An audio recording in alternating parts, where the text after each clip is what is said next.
Hello student, फिर से मैं यहाँ पर हूँ आपके लिए कुछ इंपॉर्टेंट क्वेश्चन के साथ। हम लोगों ने यहाँ तक देखिए पोएटिक डिवाइस और राइमिंग स्कीम वगैरह काफ़ी कुछ जो हम लोगों ने इसके प्रीवियस वीडियो में पढ़ लिया था। आगे का वीडियो जो है हमारा वो इम्पॉर्टेंट क्वेश्चंस के लिए, वो इम्पॉर्टेंट क्वेश्चन जो बोर्ड में कई बार रिपीटेडली पूछे गए हैं। तो हमने आपसे ये बताया था, आपसे कहा था कि हम इम्पॉर्टेंट क्वेश्चन के साथ आपके लिए यहाँ पर अवेलेबल होंगे। तो फिर से मैं उस चीज़ को आपको बता दूं कि कुछ इंपॉर्टेंट क्वेश्चन जो जनरली पूछे जाते हैं, और वो जनरली पूछे जाने वाले क्वेश्चन जो है वो यहाँ पर इस तरीके से, आप चाहें तो ये क्वेश्चंस वगैरह जो है वीडियो में आप स्क्रीनशॉट ले सकते हैं इसका, नहीं तो आप अपने नोट्स में इसको लिख भी सकते हैं, ठीक है। क्योंकि मैंने इसको आंसर के साथ यहाँ पर रखा हुआ है, तो ताकि आपको कोई प्रॉब्लम ना हो। जैसे डस्ट ऑफ स्नो की अगर हम बात करें तो in the poem Dust of Snow, यानी कि पोएम डस्ट ऑफ स्नो में which negative symbols have been used to create the positive effect. मतलब यहाँ पर है कौन से निगेटिव सिंबल्स को यूज किया गया है उसके पॉजिटिव इफेक्ट को दिखाने के लिए। तो देखिए बहुत सिंपल सी चीज़ है, ये तो आप भी जानते हैं, ठीक है, कि आपका ये हेमलॉक ट्री एंड क्रो इसको यूज किया गया है। तो ऑप्शन ए जो है ये आपका सही है, ठीक है। दूसरा आपका क्वेश्चन है of the many symbols the hemlock tree represent, choose one of the Frost. Frost मतलब यहाँ पर ये पोएट है, ठीक है। आप इसको कोई ये वर्ड नहीं है बल्कि रॉबर्ट फ्रॉस्ट है हमारे। Of the many symbols of the hemlock tree represent, hemlock tree जो है ये इसके कई सिंबल्स हैं, कई काफी कुछ रिप्रेजेंट करता है। Choose one of the Frost Drew upon in the livelihood with this poem. अब सिंबल जैसे ये क्या क्या जो है ये देता है आपका। नंबर वन लॉन्गिविटी, ठीक है। दूसरा है आपका टुगेदरनेस, ठीक है। तीसरा है हीलिंग, चौथा है आपका प्रोटेक्शन। अब अगर इन पोएम की बात करें तो इन पोएम में देखिए यहाँ पर पोएम के अंदर अगर हम बात करें तो इसमें हील हो जाता है। एक पोएट जो है रॉबर्ट फ्रॉस्ट जो है, जब उसके ऊपर डस्ट ऑफ स्नो गिरता है तो वो कोई भी चीज़ जो वो सोच करके जिसकी वजह से वो डिप्रेस था, जिसकी वजह से वो उसका दिन खराब जा रहा था, तो वो उसकी डिप्रेशन दूर हो जाती है और वो हील हो जाता है। इसलिए ऑप्शन सी जो हीलिंग है ये आपका सही है। आगे देखिए अगर हम बात करें आगे के क्वेश्चंस की, choose the options that the list the possible feelings of the poet prayer to the experience shared in the poem. यानी कि पहले का क्या एक्सपीरियंस जो है पोएट के जरिए, यानी प्रेयर मतलब पहले का क्या एक्सपीरियंस पोएट के जरिए जो है यहाँ पर शेयर किया गया। एक देखिए आपका यहाँ पर 5 वो दिए गए हैं वर्ड, ठीक है। 1 2 3 4 5 6 7 वर्ड दिए गए हैं, ठीक है। रीएश्योर्ड का मतलब देखिए यहाँ पर क्या होता है कि कोई भी चीज को लेकर के दृढ़ निश्चय रहना, यानी वो पूरी तरीके से पक्का है इस चीज को लेकर के, वो पूरी तरीके से कंफर्म है, ठीक है। रीएश्योर्ड। डिसअपॉइंटेड का मतलब ये होता है कि वो निराश है। क्यूरियस मतलब वो पूरी तरीके से उत्सुक है जानने के लिए। डिमोटिवेटेड है वो मतलब हतोत्साहित है, ठीक है। थैंकफुल है, डिसहर्टेड है और इम्पल्सिव, ठीक है। तो इस तरीके से आपका है।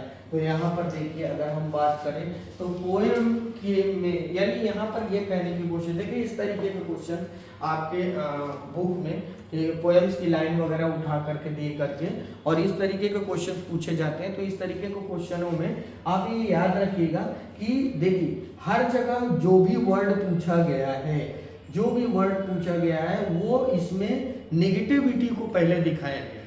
तो ऐसे वर्ड जो नेगेटिव हैं उन वर्ड्स को आप लेंगे सबसे पहले।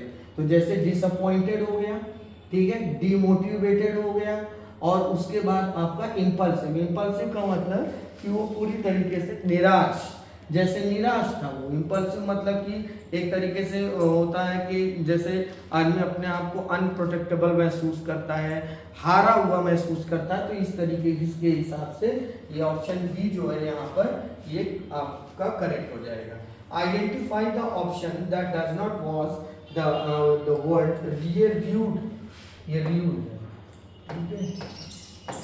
मतलब कि रिव्यूड का मतलब होता है कोई चीज वेस्ट हो जाना, खत्म हो जाना। The film was a disaster and the rude his decision to act in it। कोई भी फिल्म इस वजह से डिजास्टर मतलब खत्म हो जाती है कि वहां पर डिसीजन जो था, एक्ट करने का जो डिसीजन था वो गलत लिया गया। I am sure she reeves the day he listen the fortune teller, या इस वजह से कि आप अपनी किस्मत के भरोसे बैठे रहते हैं। It wasn't it long before I would my disobedience and my disdain, ठीक है, इट वॉजंट लॉन्ग बिफोर, बहुत समय पहले जो है मैंने काफ़ी अपना समय इतना वेस्ट कर दिया, अपने आप पर ध्यान नहीं दिया, जिसकी वजह से मेरे साथ जो है मेरी लाइफ रूड हो गई, बर्बाद हो गई। अदर्स फाइनली रूड, ठीक है, ये फिर से देखिए यहाँ पर रूड है, डी नहीं है। The one who is dishonest and heartless, तो ये आपका, क्योंकि पोएट इन तीनों की बात कर ही नहीं रहा है, इन तीनों की जो वर्ड है, आप देखो कोई भी आंसर आप दोगे, एक चीज हमेशा ध्यान में रखना, उसमें इस बात का आपको जिक्र, मतलब अगर वो कोई भी ऐसा जिक्र अगर पोएम के अंदर नहीं है तो ये बहुत सिंपल सी चीज है कि वो ऑप्शन आपका होगा ही नहीं, करेक्ट होगा नहीं। यानी डिसऑनेस्ट और हार्टेडलेस मतलब ऐसे लोग जिनके पास हार्ट नहीं होता, दिल नहीं होता, वो लोगों के बारे में नहीं सोचते, तो ऐसे लोग की बात है अगर, तो ऑब्वियस सी बात है ऑप्शन डी जो है ये आपका करेक्ट होगा। ठीक, इसके बाद अगर हम बात करें आगे की, तो देखिए choose the option showing the reason not corresponding, मतलब जो होता है जोड़ना, with a crow shoot down मतलब हिलाना, यानी उसने पेड़ की टहनी को इस तरीके से हिलाया। ऑन मी मतलब यहाँ पर पोएट की बात हो रही है, ठीक है, ऑन मी मतलब पोएट की बात हो रही है। और आपका ठीक है डस्ट और द डस्ट ऑफ स्नो की बात हो रही है, ठीक है। तो इसमें देखिए अब यहाँ पर देखिए, यहाँ पर मैं आपको बता दूं, choose the option showing the reason not corresponding with a crow shoot down on me a dust of snow, the crow landing on the branch of the tree, ठीक है। इसलिए यहाँ पर क्या, वहाँ पर जो बात हो रही है पोएम में कौवे की, ठीक है, ब्रांच पर आकर के बैठने की बात हो रही है। The shivering of the crow, shivering मतलब उसके ठंड की वजह से कपाहट की बात हो रही है, ड्यू टू द कोल्ड, ठीक है। The readjustment of the position of the crow on the branch, या कौवा जो है अपने आप को एडजस्ट कर रहा है ब्रांच पे, उसकी बात हो रही है। The coin of the crow hidden in the फॉलेज मतलब ये होता है कि वो हिडन यानी उसको पता नहीं है, लेकिन समटाइम्स क्या होता है अनजाने में भी, अगर जैसे हमारा किसी के साथ हम बुरा हो जाता है, वैसे अनजाने में भी कभी कभी हमसे कुछ अच्छा भी हो जाता है, तो वही क्रो जो है उससे अनजाने में कुछ अच्छा हो गया, ठीक है, जिसका बेनिफिट जो है पोएट को हुआ, इसलिए ऑप्शन डी जो है यहाँ पर करेक्ट है।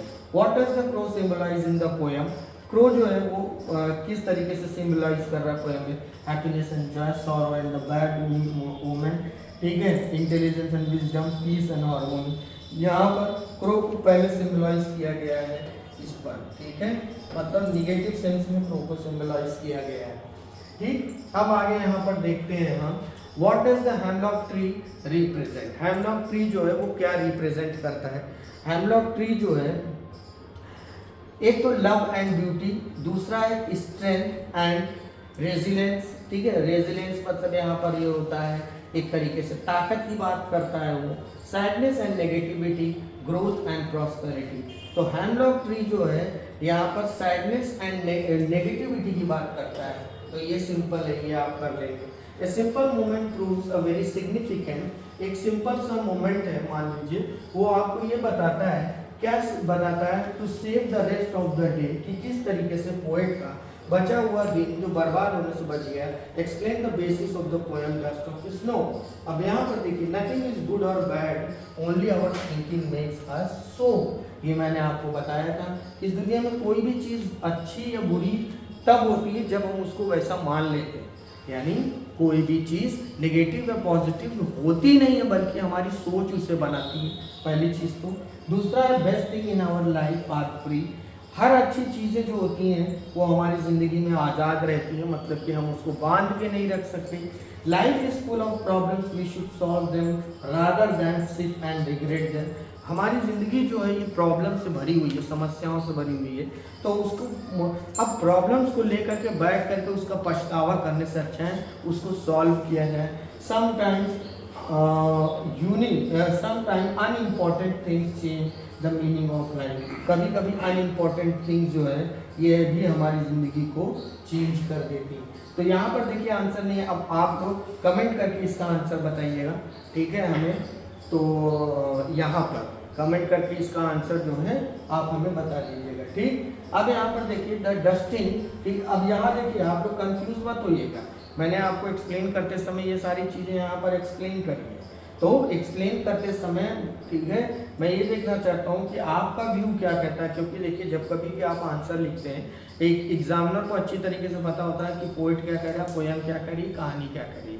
उसके लिए मैटर ये करता है कि अगर उस बच्चे ने पढ़ा है तो वो स्टूडेंट्स का व्यू क्या है उस कहानी को लेकर के या उस पोएम को लेकर के, तो वो चीज़ आपको करनी है, ठीक है। The dusting of snow on account of the crow help make the poets day better. जो डस्टिंग थी स्नो की, उसने क्या किया, उसने जो डे था किसका, पोएट का डे जो था वो अच्छा बना लिया। How do you think the crow dropping the might have the impact the poet. तुम्हें कैसे लगता है कि क्रो का इम्पैक्ट जो है पोएट पर पड़ा। अब ये देखिए थोड़ा सा ये शॉर्ट आंसर टाइप का है, इसको हम इस तरीके से, इसमें देखिए आंसर भी लिखा, आप चाहो तो इसका स्क्रीनशॉट ले सकते हो, या आप अगर आपने नोटबुक ओपन करी है तो आप इसको भी उसमें भी लिख सकते हो। इन the poem Dust of snow the dusting of snow caused by the crow shaking, ठीक है, of the snow from the hemlock tree had the positive impact. देखो भले ही हम क्रो को नेगेटिव साइन बताएं, ठीक है, या हैमलॉक ट्री को नेगेटिव साइन बताएं, लेकिन उससे मिलने वाली जो चीज़ थी पोएट को जो मिली वो थिंग क्या थी, वो पॉजिटिव इम्पैक्ट था, वो आपका पॉजिटिव इम्पैक्ट था on the poets mood and perspective जो है वो पूरी तरीके से पोएट का चेंज हो गया। However if the crow's dropping had fallen the poet instead it would like have had very different effect. Different effect का मतलब यहाँ पर है पॉजिटिव इफेक्ट से, डिफरेंट इफेक्ट से मतलब क्या है, यहाँ पर पॉजिटिव इफेक्ट से मतलब है वाइल। अब देखिए, अब यहाँ पर आगे देखिए, while dusting of snow is natural and harmless occurrence. अगर जो है स्नो का गिरना, ठीक है, वाइल, वाइल मतलब जब जो है, ठीक है, थोड़ा सा आप लोग आंसर को लिखने की भी प्रैक्टिस करेंगे, और कुछ वर्ड ऐसे हैं जैसे कि जो मोस्टली यूज होते हैं उनको आप अपने आंसर में यूज़ करने की कोशिश करिए, जैसे कि वाइल और दो, ऑल दो, है ना, जैसे यहाँ पर हमने बोला वाइल, ठीक है, एक तो ये हो गया वाइल मतलब जबकि, ऑल दो मतलब हालांकि, ठीक है, ऑल दो मतलब हालांकि, फिर सो इसलिए, ठीक है, दैट इज वाई यही कारण है कि, दैट इज वाई, ठीक है, दस मतलब इस प्रकार, ठीक। तो ये कुछ ऐसे वर्ड हैं जिनको आप यूज कर सकते हो। तो यहाँ पर while dusting of snow is a natural and harmless occurrence. Occurrence मतलब जो घटित हुआ। Bird dropping can be unpleasant, ठीक है, bird dropping can be unpleasant and uncertainty if the poet had been hit by the crows dropping। अगर जो है if the poet had been hit by the crows dropping, ठीक है, it could be left and feeling frustrated। अगर मान लीजिए जैसे आपने कभी नोटिस किया है कि कौवा अगर आ करके बैठता है या कोई भी पक्षी आ करके बैठता है, अगर जैसे मान लीजिए कि वो कोई भी चीज़ अपना ऊपर से गिराता है, ठीक है, या वो बैठा तो बर्फ गिरी, लेकिन अगर मान लीजिए कोई निगेटिव चीज़ होती, अब निगेटिव चीज़ अगर गिरती, आप समझ रहे हैं, तो उससे वो और फ्रस्ट्रेट हो जाता। तो मतलब इम्पॉर्टेंट, किसी भी चीज़ का इम्पोर्टेंस सिचुएशन से बदलती है। सिचुएशन ऐसी थी कि वहाँ पर उसको उसके ऊपर बर्फ गिरी, जिससे उसको ठंडक का एहसास हुआ और जिससे उसकी सोच जो है बदल गई। और यहाँ पर देखिए क्या लिखा हो, it could be have left feeling frustrated, angry and even disgust. This would have been a very different kind of transformative moment, ठीक है, one that might have led to negative or the unpleasant experience rather than the positive one। इसका मतलब यहाँ पर ये कह रहा है this would have been very different, लेकिन उसका जो environment मतलब उसका जो मूड था पूरी तरीके से चेंज हुआ काइंड ऑफ द ट्रांसफॉर्मेटिव, वो पूरी तरीके से ट्रांसफॉर्म हो गया यानी बैड से गुड में, and one that might have led to the negative unpleasant experience, जो उसका अनप्लीजेंट एक्सपीरियंस था यानी कि जो वो नाखुश था, वो किसी भी वजह से जो डिप्रेस था, वो पूरी तरीके से पॉजिटिविटी में आ गया। आगे देखिए हम बात करें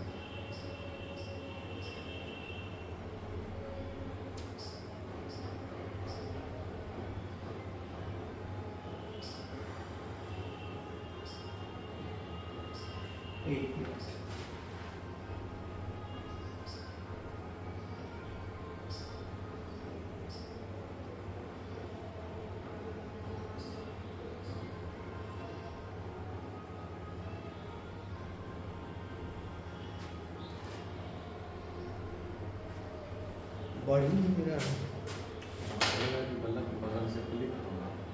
क्लिक किए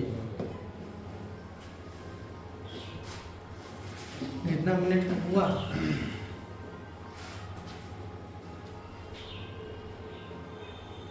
कैसे क्लिक हुआ है?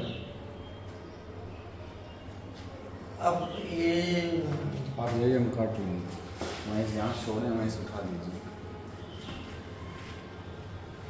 अब अगला देखिए हमारा क्या है, अगला हमारा क्वेश्चन है the dusting of the snow on account of the crow, मतलब जो डस्टिंग मतलब जो भी डस्ट गिरती है, ठीक है, on account of the crow help make the poets day better. उसने क्या किया कि पोएट्स का जो दिन था वो बेटर बना दिया। How do you think the crow's dropping might have the impact the poet?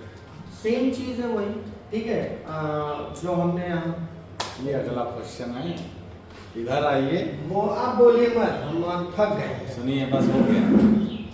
आप चढ़ के जब जाइएगा तो अपना अगला क्वेश्चन है, फिर क्लिक करके तब शुरू बोलते भी नहीं है आप। हम टिक टिक कर रहे हैं, हम ये ताली बजाए बैठा है, हम आवाज कर रहे हैं, मतलब हमारे तरफ एक बार देखिए। क्यों देखें हम? तब जा दोबारा देखा। अब इसको काटिए। नहीं काटेंगे नहीं, वो हम जोड़ लेंगे प्लीज, वो निकलता जा रहा। तर बोल के निपटाए खत्म करने से भला पानी पिए घोट, इतनी एनर्जी आ गई। इतने पानी में हमारा कुछ। अच्छा ठीक है, घोट पी लीजिए।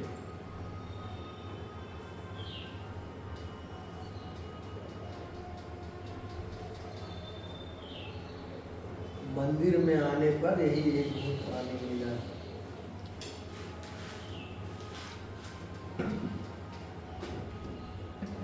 अगला क्वेश्चन देखिए हम, अगला क्वेश्चन है हमारा, ये लॉन्ग है थोड़ा सा, ठीक है, इसको समझिएगा। Dust of snow is one of the Frost most love poem, ठीक है, मतलब रॉबर्ट फ्रॉस्ट की ये सबसे ज़्यादा प्यारी पोएम है।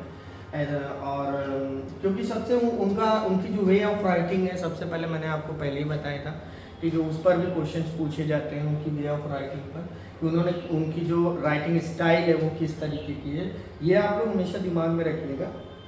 इस तरीके के क्वेश्चन जो है पूछे जाते हैं। वैसे अभी हमने यहाँ पर ईयर मेंशन नहीं किए हैं, लेकिन बाद में हम ईयर वगैरह भी आपका मेंशन करते जाएंगे। और ये क्वेश्चन अक्सर पूछे जाते हैं इसकी राइटिंग स्टाइल पर, elaborate on why you think it so. तो सबसे पहले देखिए आपका यूनिवर्सल थीम का मतलब इन्होंने पूरे वर्ल्ड के ह्यूमंस की बात की है, पूरे वर्ल्ड के ह्यूमंस की बात की है पहली चीज़ तो, ठीक है। और ह्यूमन चाहे किसी भी कंट्री का हो, थीम्स जो होती हैं, सोच जो होती हैं वो सेम होती है, और वो दो ही तरीके की होती हैं, पॉजिटिव होती है या तो निगेटिव होती है। लैंग्वेज जो है वो सिंपल है, वो आप रख लीजिएगा। विविड इमेजरी, ये देखिए इमेजरी का मतलब हमने आपको ये पोएटिक डिवाइस मैंने आपको बताया था, अलग अलग तरीके की उसमें इमेजिनेशन लिए, जैसे कि आपका हेमलॉक ट्री है उसको लिया है, क्रो को लिया है, मतलब अपनी जो बात है, अपना जो मैसेज है उसको रीडर्स तक पहुंचाने के लिए उसने अलग अलग इमेजेस का सहारा लिया है पोइट ने। तो वो सारी चीज़ें हैं, ठीक है। जैसे देखिए यूनिवर्सल थीम की बात करें अगर, the poem central theme is finding the beauty and hope, ये याद रखिएगा, ब्यूटी एंड होप। जब भी कभी नेचर की बात होगी तो वहाँ पर ब्यूटी आएगी, क्योंकि जो एक्चुअल में जो अगर किसी भी पोएट या राइटर की बात अगर हम करें तो उनकी नज़र में ब्यूटी जो होती है वो आपकी किसमें होती है, ह्यूमैनिटी में होती है, इंसानियत में होती है, ठीक है। और वो ह्यूमैनिटी जो होती है उसकी जो हमें जो टीचिंग्स मिलती हैं वो नेचर से मिलती है कि किस तरीके से नेचर के अंदर इतनी सिंप्लिसिटी है और हमेशा जो है वो डेडिकेट रहता है वो ह्यूमंस के लिए, जो भी उसके साथ जो भी जानवर रह रहे हैं उनके लिए। तो वही सारी चीज़ें, इसी वजह से नेचर को इन्होंने एक सिंबलाइज किया है, अपनी पोएम को सिंबलाइज करके यहाँ पर इन्होंने ब्यूटी एंड होप को लिया है। स्मॉल मूवमेंट, नेचर का स्मॉल मूवमेंट दिखाया है यहाँ पर, ठीक है। Nature is relatable and universal, मतलब वर्ल्ड से उसको रिलेट किया है, ठीक है। और जो आज की जनरेशन, कल्चर एंड जनरेशन, आज की जनरेशन जो होता है मोस्टली डिप्रेस्ड है, बहुत ज़्यादा उनको मतलब प्रेशर रहता है, जैसे कि तो उस वजह से कैसे वो अपना इन छोटी छोटी चीज़ों में अपने आप को डिप्रेशन से बाहर रख करके कैसे वो अपने आप को मेंटेन रख सकते हैं, वो सारी चीज़ें बताने की कोशिश की है। लैंग्वेज बहुत सिंपल है, विविड में। अब लैंग्वेज जैसे इनकी इतनी ईजी है, जो पहली चीज़ तो ये रेंज ऑफ रीडर मतलब रीडर्स के रेंज तक पहुँच सकती है, उनके आसान वो जान सकते हैं। विविड इमेजरी, विविड इमेजरी में देखिए हेमलॉक ट्री है, शेकिंग ऑफ स्नो की शेकिंग ऑफ द स्नो, ठीक है। बर्फ के जो छोटे छोटे डस्ट हैं, जो उनका गिरना creates the strong visual picture of the readers के माइंड की एक बहुत स्ट्रॉन्ग पिक्चर उसने क्रिएट की है कि किस तरीके से मतलब एक इंसान फ्रस्ट्रेट हो जाता है अपनी लाइफ में।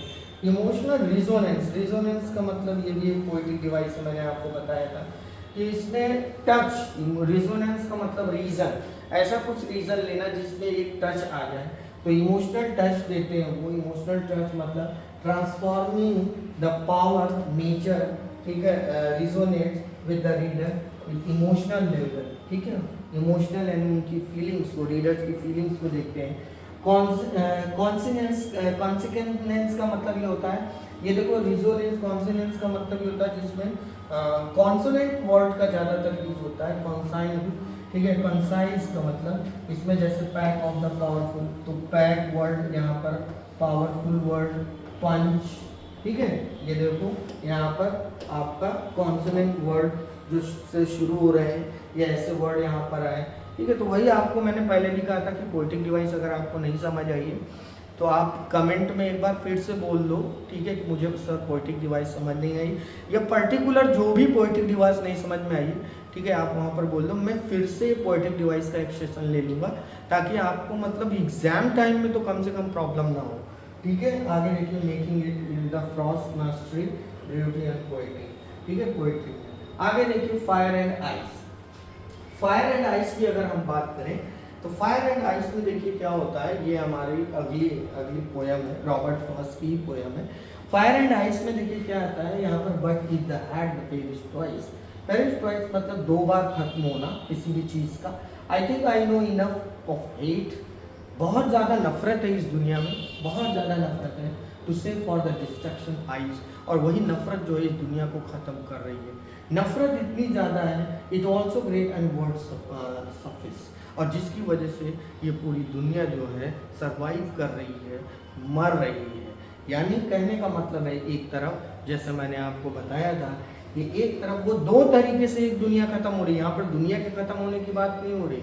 ऑलवेज रिमेंबर, मैंने आपको पोएम पढ़ाते समय ये बताया था कि इंसानियत जो है यानी मानवता जो है वो खत्म हो रही है, और वो दो तरीके से खत्म हो रही है। एक तो आग का मतलब क्या होता है, सेल्फ सेंटर होना, ठीक है, और जलन एक तरीके से होना, और आइस का मतलब होता है रूडनेस, यानी किसी के प्रति कोई भी ह्यूमैनिटी से रिलेटेड, मानवता से रिलेटेड किसी भी तरीके का कोई भी बर्ताव ना रखना।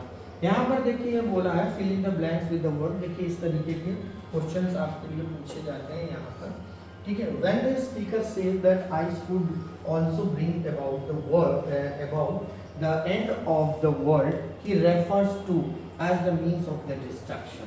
अब रेफर्स टू में आप कोई भी ले सकते हैं, ठीक है, हेट्रेड भी ले सकते हैं, इनडिफरेंस, बिटरनेस, एपैथी, ठीक है, सिंपैथी का अपोजिट एपैथी, ठीक है, डिटैचमेंट, डिग्निटी। मतलब आप यहाँ पर अपने मन से भी चाहो तो आप यहाँ पर ले सकते हो।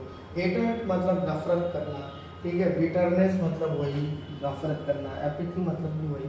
तो कोई भी ऐसा वर्ड जो है आप यहाँ पर रेफर्स टू आप लिख सकते हो। आगे देखिए हमारा comment the poet use the language in these lines, ठीक है।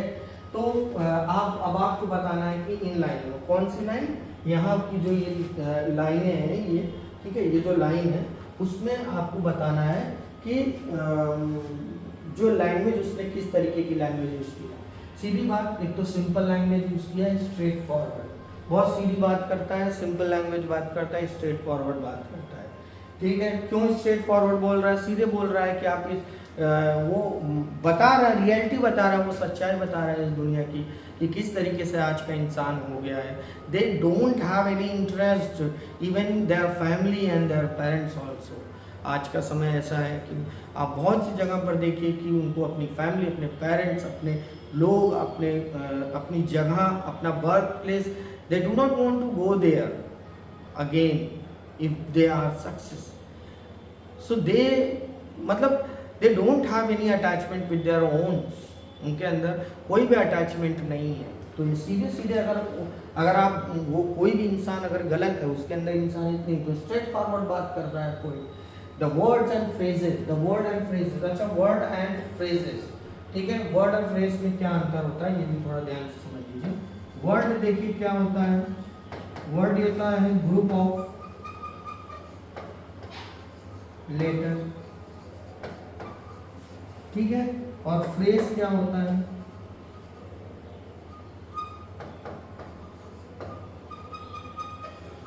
Group of word without word, group of word without word, यानी वर्ब ना रहे। जैसे हमने बोला यहाँ पर, ठीक है। अब जैसे एक वर्ड हम यहाँ पर ले लेते हैं, सपोज मान लो कन्वर्सेशन टोन, ये एक वर्ड ले लिया हमने, ठीक, कन्वर्सेशन टोन। तो ये आपका क्या हो गया, ये आपका फ्रेज हो गया एक तरीके से, क्योंकि इसमें तो कोई वर्ब है नहीं। तो कन्वर्सेशन टोन का मतलब यहाँ पर देखिए, the words and phrases are easy understand and the poem is written in the conversation. Conversation मतलब बिल्कुल इस तरीके से बात कर रहा है जैसे कि वो आपसे हमसे पोएट बात कर सकता है। Despite its simplicity, बहुत सिंपल है, however the poem carries the profound message about the destructive power, destructive मतलब विध्वंसकारी, power शक्ति, the both iron and ice, the inability, the destruction, ठीक है, किसी भी चीज को खत्म करने की पावर होती है इसमें। The use of simple language context makes the message and accessible to the reader audience and adds the poem's overall impact। मतलब ऑडियंस में बहुत अच्छा ये इफेक्ट जो है ये आपका क्या करेंगे, ये छोड़ देंगे। The poem is a comma put across by the poet। यहाँ पर देखिए पावरफुल वार्निंग दे रहा है। क्यों? हार्टफेल्ट अपोलॉजी मतलब माफी तो मांगेगा नहीं। अर्नेस्ट अपील कोई प्रार्थना तो किया नहीं। वेगफुल थ्रेट, कोई थ्रेट मतलब कोई धमकी, थ्रेट मतलब धमकी, कोई धमकी तो दे नहीं रहा, तो यानी कि वार्निंग। फिर आगे देखिए हम बात करें अगर यहाँ पर fire and ice was the first published in 1920। Fire and ice जो थी ये कब, ये देखिए क्वेश्चन आपको पूछा जाता है, ये 1920 में पब्लिश हुई। Briefly explain about the word war first might have influenced the theme of the poem. ठीक है, देखिए यहाँ पर सर्टेनली, अब फर्स्ट वर्ल्ड वॉर की बात अगर हम करें तो फर्स्ट वर्ल्ड वॉर जो थी ये आपकी 1914 टू 1919, ठीक है, 1914 से लेकर के 1919 तक ये आपकी फर्स्ट वर्ल्ड वॉर चली। और उसी समय पर, और हाँ एक चीज़ आपको बता दें, आप लोगों को शायद ये पता होगा, the literature is the mirror of society, ऐसा लोग बोलते हैं। तो जाहिर सी बात है, जो भी चीज़ें सोसाइटी में चलती हैं प्रेजेंट टाइम में या चल रही होती हैं, उसका बहुत बड़ा इफेक्ट जो है वो लिटरेचर पर पड़ता है। तो लिटरेचर में आपके पोइट्री में तो उसका बहुत ज़्यादा इफेक्ट पड़ा था।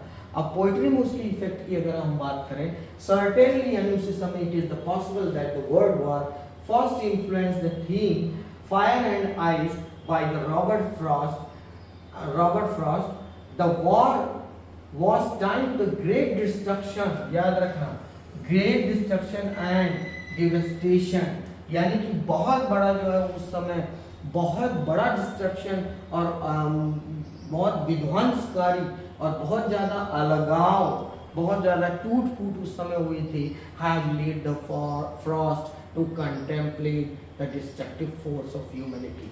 यही कारण है कि इन्होंने अपनी पोएम में डिस्ट्रक्टिव फोर्सेस ऑफ ह्यूमैनिटी की बात मैंने बार बार की थी पोएम को पढ़ाते समय, आपको शायद याद होगा। बार बार मैंने बोला कि जब आपके अंदर इतनी मानवता नहीं बची है कि आप अपने से पड़ोसी को देख नहीं सकते, आप जलन कर रहे हो, आप ईर्ष्या कर रहे हो, आप जेलस कर रहे हो, आप उनके साथ अच्छा बर्ताव नहीं कर सकते, उन्हें आगे बढ़ते नहीं देख सकते, उनको अगर हम सीधे सी बात है, अगर आप किसी के लिए अच्छा नहीं कर सकते हो, so you don't have right to do a bad for them. आप किसी के लिए आपको बुरा करने का भी कोई अधिकार नहीं, बट द पीपल थिंक कि if I do not want to do any good things but I have right to do the bad for others. तो ये चीज़ जो है मतलब इंसानों को समझना चाहिए कि आपको किसी के साथ बुरा करने का अधिकार नहीं होता है। In the poem, Frost discussed, in the end of the world, consider two possible scenarios. Scenarios मतलब जो होता है तथ्य, दो तथ्यों में उनका जो है वहाँ पर एक वर्ड जो है वो खत्म हो सकती है, और वो वर्ड दो तथ्य क्या है, फायर एंड आइस। और इसके बारे में मैंने आपको बताया, थोड़ा आप इसको डेवलप करके अपने हिसाब से लिख लीजिएगा। The tone of speaker contrast with the seriousness. Tone जो है, ये जो टोन है, ये स्पीकर की, स्पीकर मतलब बोलने वाला, बोलने वाला मतलब कौन, आपका पोएट। पोएट की जो टोन है ये काफी जो है, पहली चीज तो कंट्रास्ट है। कंट्रास्ट का मतलब क्या होता है, जस्ट अपोज। अब जस्ट अपोज का मतलब जैसे क्या होता है, फायर एंड आइस, दोनों जो है एक दूसरे का ऑपोजिट है, लेकिन पोएट ने दोनों को साथ में लेकर के कंट्रास्ट एक पोएम अपनी तैयार की, और एक सीधा सीधा जो है मतलब एक स्ट्रेट फॉरवर्ड बात की in the favour of humanity, कि किस तरीके से हम जो ह्यूमैनिटी को लॉस करते चले जा रहे हैं, जैसे जैसे हम मॉडर्न वर्ल्ड में आगे बढ़ रहे हैं वैसे वैसे हम ह्यूमैनिटी को लॉस करते चले जा रहे हैं। तो वो चीज़ आपको यहाँ पर देखो, सब्जेक्ट मैटर जस्टिफाई, ये क्वेश्चन भी बहुत पूछता है आपसे। तो यहाँ पर देखिए फायर एंड आइस को के बारे में आप लिखिए कि किस तरीके से, मतलब टोन उसकी जो है, ये हमेशा याद रखिएगा जो टोन है, ठीक है। The tone of speaker is, यहाँ से देखिए, the tone of speaker is relatively काम एंड डिटैच्ड, काम, ठीक है, एंड डिटैच्ड, मतलब आप डिटैच कि आप शांत रहो, आप किसी में उतना ही इन्वॉल्व हो जहां पर जितनी आपको जरूरत हो। हर जगह आपका इन्वॉल्वमेंट सामने वाले के लिए हो सकता हो उसकी मुसीबत का कारण बन जाए। तो ये सारी चीजें, ये सारे पॉइंट्स जो हैं वो आप अपने थोड़ा सा आप अपने आप को डेवलप करके लिख सकते हैं, ठीक है। आगे देखिए यहाँ पर एक डायरी आती है, कभी कभी समटाइम्स आपने क्लास 9 में डायरी पढ़ी थी, तो डायरी को रिलेटेड चीज़ें आती, जैसे एक क्वेश्चन मैंने बताया, imagine the Nelson Mandela. Nelson Mandela भी हमने पढ़ा नहीं, आगे पढ़ेंगे। Imagine the Nelson Mandela and read the fire and ice. Mandela right a diary entry associated the impact of the trouble history of the south Africa in the idea express the poem you may begin like this. आप ऐसे लिख सकते हो, 10th में 1994 Tuesday 10 PM today when I am the president of South Africa, can't help recalling Robert Frost, Fire and Ice. Continues के आगे आप देखिए। एक चीज देखिए, आपको बता दें, जब कभी भी आपको डायरी दी जाएगी, डायरी के क्वेश्चन जो हैं ये आपके सिर्फ 10th में नहीं 12th में भी आते हैं। और डायरी जो है आपको डायरी का जो सिलेबस है सिर्फ 9th में रहता है। डायरी आप जब कभी लिखेंगे आप याद रखिएगा, आपको डेट, ईयर और डे और जिस समय डायरी आप लिख रहे हैं वो समय ये मेंशन करना जरूरी होता है। उसके बाद आप जो भी लिखेंगे, डायरी लिखने वाला पर्सन हमेशा फर्स्ट पर्सन होता है, यानी कि आई, और वो हमेशा आई, मी, माई, ये 3 चीज़ों का इस्तेमाल करेगा। अब उस चीज़ को कैसे इस्तेमाल होता है उसको देखते हैं। जैसे देखिए यहाँ पर आप नेल्सन मंडेला डायरी लिख रहे हैं on the sense of Robert Frost poem, ठीक है, with the sense of Robert Frost poem fire and ice, उसके सेंस में लिख रहे हैं 10th में 1994 ट्यूसडे 10 PM, यानी कि इस समय की बात है। Today when I am the president of south Africa I can't help recalling Robert Frost fire and ice, the poems message resonate deeply. अब पोएम के बारे में लिख दीजिए। उसके बाद यहाँ पर जैसे डिस्ट्रक्टिव फोर्सेस, पैशन, मतलब किस तरीके से उन्होंने काफ़ी जो है फ्रीडम के लिए, अपने अपार्थाइड के लिए काफ़ी उन्होंने काम किया, फ्रीडम के लिए काम किया, तो वो सारे अपने उनके जो एक्सपीरियंसेस हैं वो सारी चीज़ें लिख दीजिए, ठीक है। और रॉबर्ट फ्रॉस्ट की जो पोएम है फायर एंड आइस, उससे वो कितना इंस्पायर हुए उसको लिख दीजिए, ठीक है। तो मैं फिर से एक बार इसको वापस कर देता हूँ। आप लोग चाहो तो इसको एक बार जो है लिख लो, इसका यहाँ फिर आप इसका स्क्रीनशॉट ले लो। स्क्रीनशॉट लेकर के आप आराम से इसको लिख सकते हो।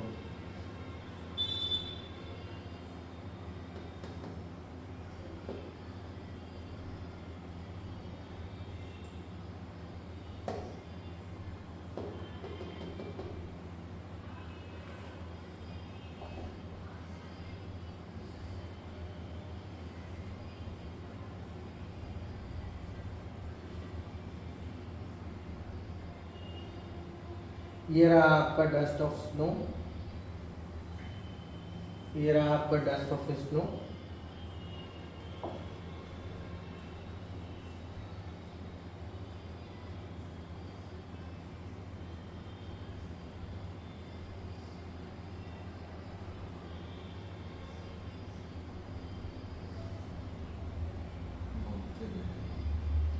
ये आपके क्वेश्चन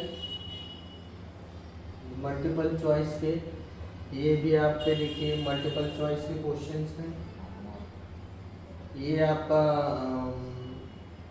एक्सप्लेनिंग वे है शॉर्ट। यहाँ पर मैंने आपको बताया था इस तरीके के कुछ जो है कंजंक्शन वर्ड है जिनको आपको याद रखना है। वाइल है, ऑल्दो है, सो है, दैट इज वाई है, दस है, ठीक है। और यहाँ पर ये आपके लॉन्ग है। यहाँ पर पूछा जा रहा है कि किस तरीके से जो है रॉबर्ट फ्रॉस्ट को की जो ये पोएम है उसको ये बहुत पसंद करते थे अपनी इस पोएम को। और हाँ, ये पोएम बहुत इंपॉर्टेंट है बोर्ड के लिहाज से, तो इसको थोड़ा सा ध्यान से देखिएगा। फायर एंड आइस जो है ये काफ़ी आपके बोर्ड के क्वेश्चन पेपर में पूछा जाता है, ठीक। अब यहाँ पर देखिए कि लैंग्वेज पूछ रहा है, किस तरीके की लैंग्वेज है पोएट की। यहाँ पर देखिए उसका इफेक्ट फर्स्ट वर्ल्ड वॉर से क्या पड़ा है। फायर एंड आइस मतलब फायर एंड आइस जो पोएम है उसका फर्स्ट वर्ल्ड वॉर पे क्या इफेक्ट पड़ा वो। और ये आपकी डायरी, कैसे डायरी आप लिखेंगे वो, ठीक है। इसके आप कुछ कीवर्ड जो हैं उसको आप निकाल लीजिए, बाद में आप उसको जो है डेवलप कर सकते हैं। कुछ कीवर्ड्स अपने निकाल के आप अपने देखिए बच्चों क्या है ना, आप अगर अपनी लैंग्वेज में डेवलप करोगे तो वो ज़्यादा इफेक्टिव रहेगा। अगर आप उसको नहीं कर पा रहे हो तो आप मुझे बताओ, मैसेज करो, मैं उसको आपको बता दूंगा, तरीका बता दूंगा कि किस तरह आप अपनी लैंग्वेज में उसको डेवलप कर सकते हो, ठीक है। सेंटेंस फॉर्मेशन भी आपको सिखा दूंगा ताकि आपको आंसर लिखने में कोई प्रॉब्लम ना हो। 40 मार्क्स का आता है ये, ठीक है। अगर आप इसमें 40 मार्क्स, फिर इसमें हो गया आपका, और 20 मार्क्स आपका हो गया उसमें ग्रामर में, तो 60 हो जाएगा। अनसीन पैसेज में भी अगर आपने 10 मार्क्स या 15 मार्क्स भी गेन किया तो 80 आउट ऑफ 75 आराम से निकल आएगा आपका, ठीक है। चलिए फिर अगले हम चैप्टर में हम लोग बात करेंगे हमारे अगले चैप्टर नेल्सन मंडेला की। हाँ, अगर आपको कोई प्रॉब्लम हो तो आप उसको बताइएगा, या कोई भी आपके डाउट्स हो बताइएगा, उसको क्लियर करेंगे, रिपीट करेंगे तब तक जब तक आपको कोई चीज़ समझ नहीं आ जाती, क्योंकि हमारी फाइनल तैयारी है। फाइनल तैयारी के बाद इसमें हम लोग जो है सीधे बोर्ड तक पहुंचेंगे हमारी पूरी बुक को लेकर के, ठीक है। तो थैंक यू बच्चों, थैंक यू, बाय बाय।